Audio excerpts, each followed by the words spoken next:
ini tanggal 21 Ramadan 1437 Hijriah.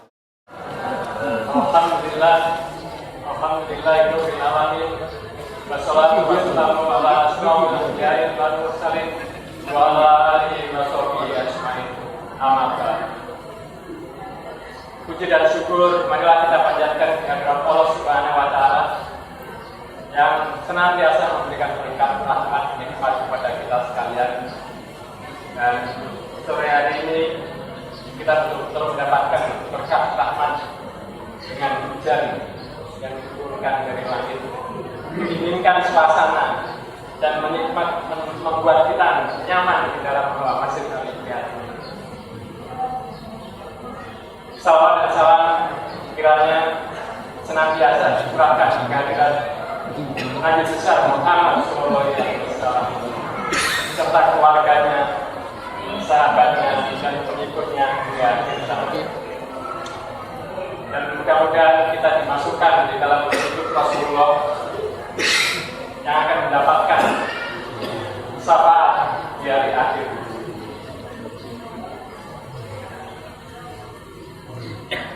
Yang kami hormati Bapak-bapak sesepuh Masjid Al-Ihtiyat,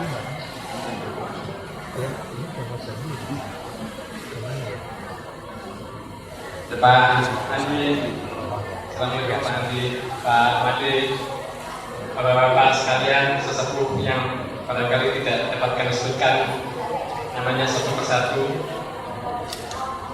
Yang kami hormati Ketua Bamus Pak Aminuddin beserta anggotanya, wakilnya Pak Jamil, Sekretaris Aris, dan tak lupa yang kami hormati guru kita Al-Mukarram Al-Ustaz Bapak Dr. Taufik MA. Alhamdulillah, terima kasih Pak Ustaz sudah hadir di acara kita. Yang kami hormati ibu-ibu yang tergabung di dalam Majelis Taklim Anissa di bawah pimpinan Ibu Riptono. Yang kami hormati bapak-bapak, ibu-ibu sekalian, hadirin, adik-adik jamaah Masjid Al-Ihtiyat yang dimuliakan Allah Subhanahu wa taala. Perkenankan saya atas nama pengurus Masjid Al-Ihtiyat menyampaikan selamat datang kepada bapak-bapak dan ibu-ibu sekalian dalam acara peringatan turunnya Al-Quran yang disebut dengan Nuzulul Al-Quran pada hari ini tanggal 21 Ramadan 1437 Hijriah.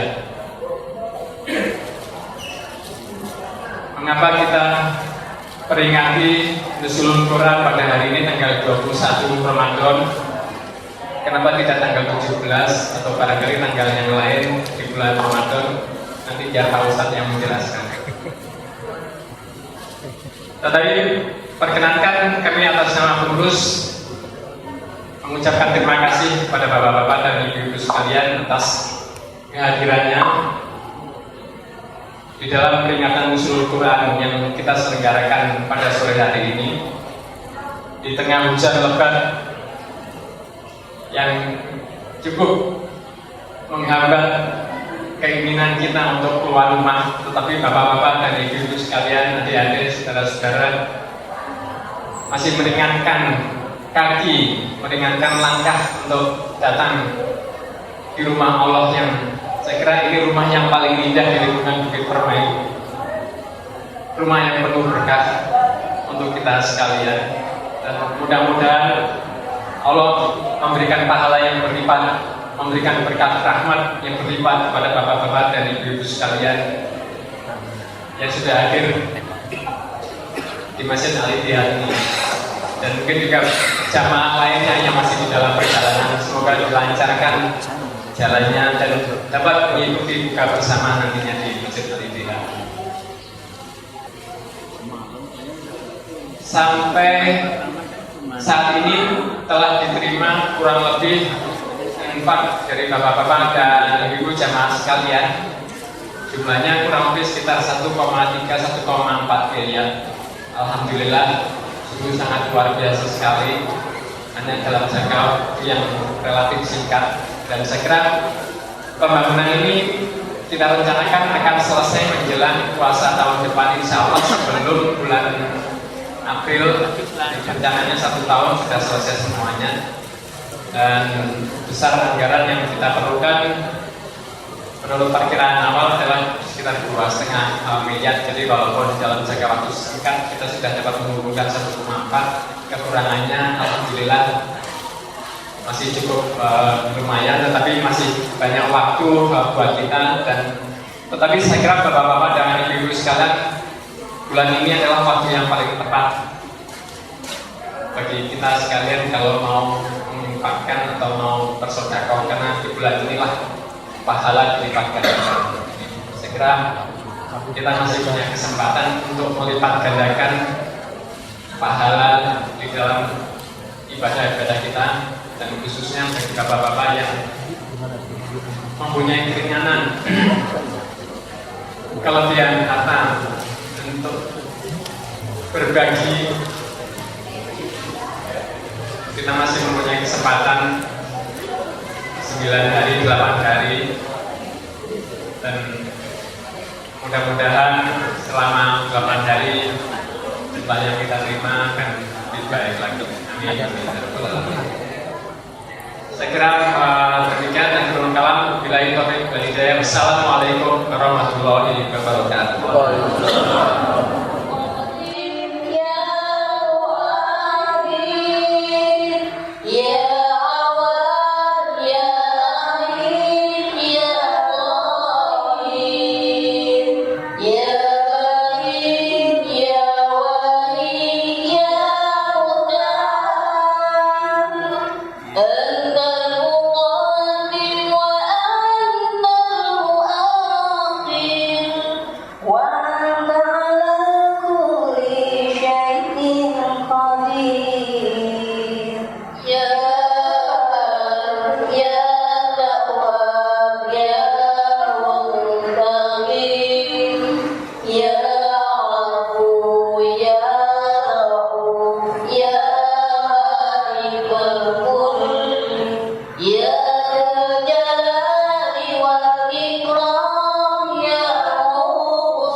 يريد الله بكم اليسر ولا يريد بكم العسر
وإذا سألك عبادي عني فإني قريب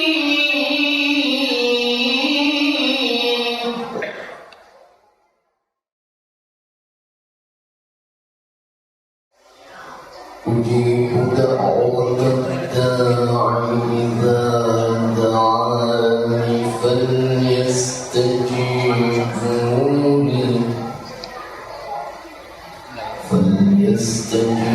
فليستجيبوني وليؤمنوا بي لعلهم يرشدون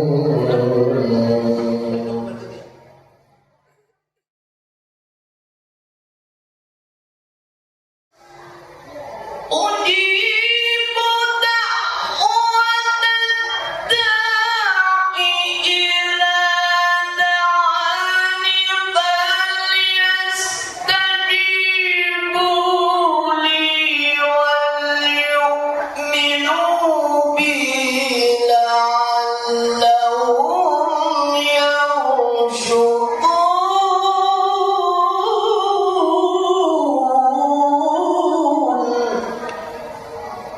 صدق الله العظيم. السلام عليكم ورحمة الله وبركاته. Yang pertama, muslimun walam yaqra'il Qur'an. Yang pertama adalah orang Islam yang tidak membaca Al-Quran. KTP-nya Islam, kakaknya Islam, SIM-nya agamanya Islam, visanya tertulis Islam, tetapi tidak pernah membaca Al-Quran. Padahal orang Islam setidaknya membaca surah Al-Fatihah saja 17 kali, betul? 2 kali subuh, 4 kali zuhur, asar dan isya, dan 3 kali maghrib. Maka orang yang pertama ini orang yang tidak pernah membaca Al-Quran. Inilah sang penghafal Al-Quran yang pertama. Dan insya Allah kita yang hadir bukan kelompok yang pertama ini.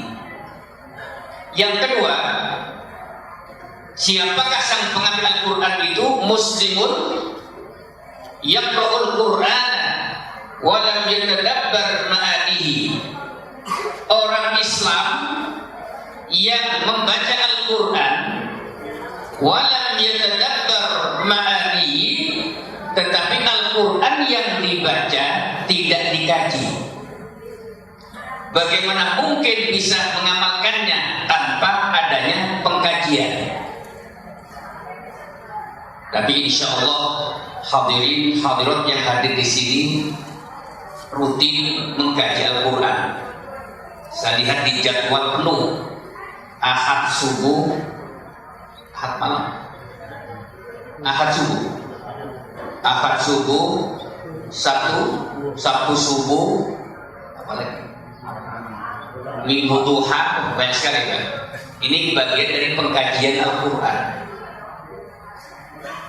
Dalam Al-Quran surah An-Nisa nomor 2, afala yatadabbaruna Al-Quran, afala yatadabbaruna Al-Quran.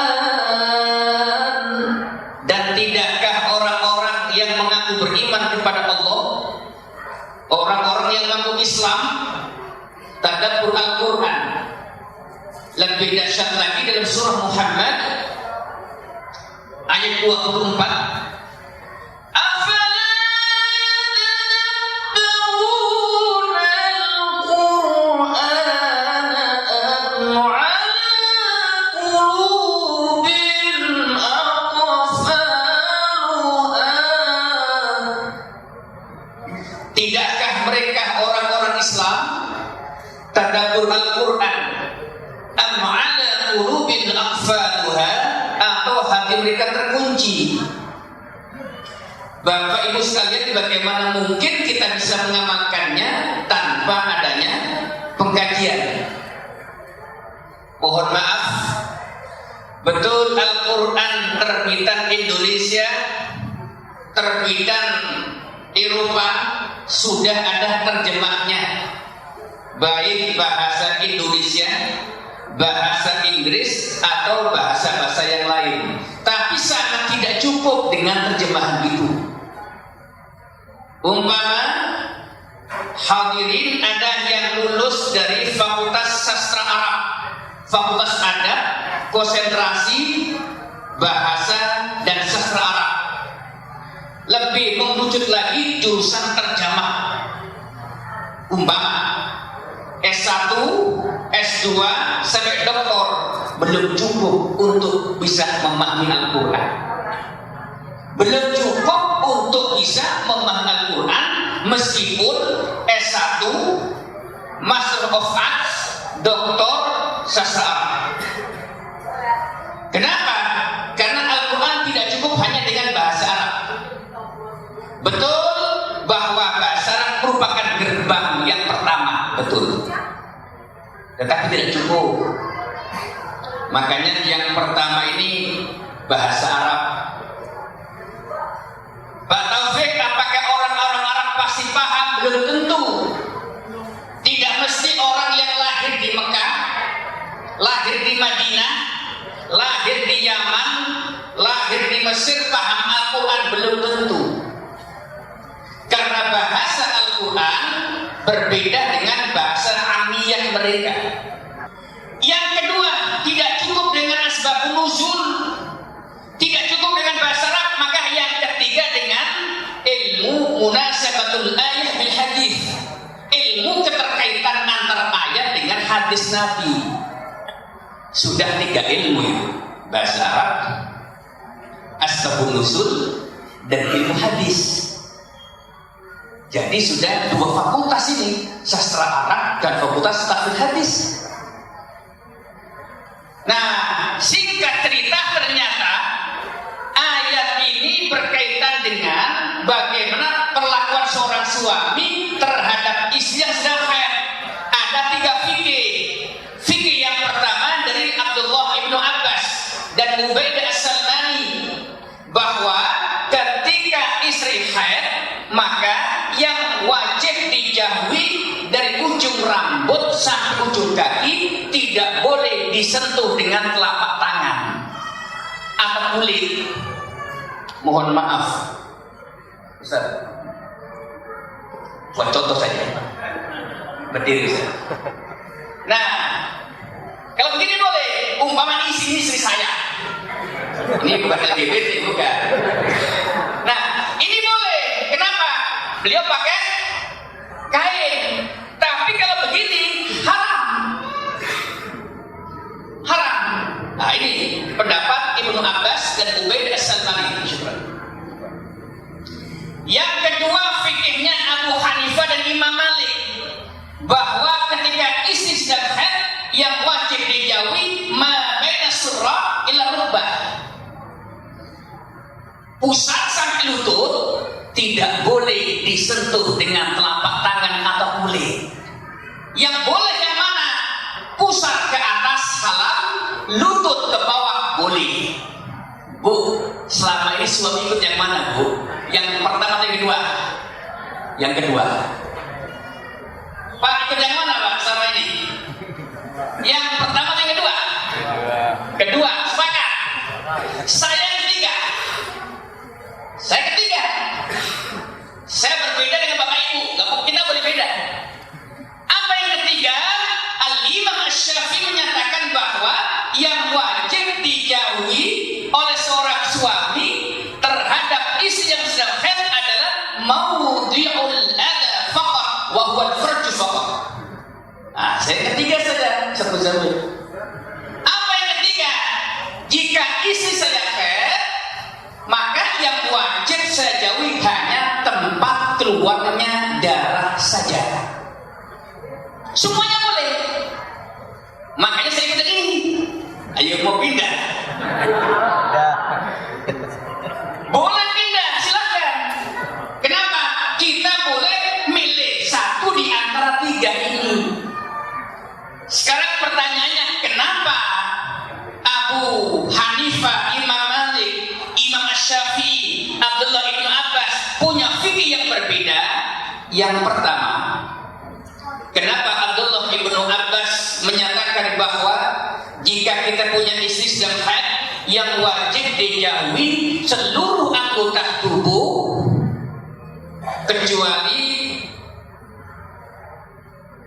ketika istri kita mengenakan kain, mengenakan kaos kaki, itu baru boleh kita sentuh, tapi tidak bersentuhan kulit. Alasannya adalah li'umumil ayat. Abdullah ibnu Abbas semata-mata hanya mendasarkan kepada keumuman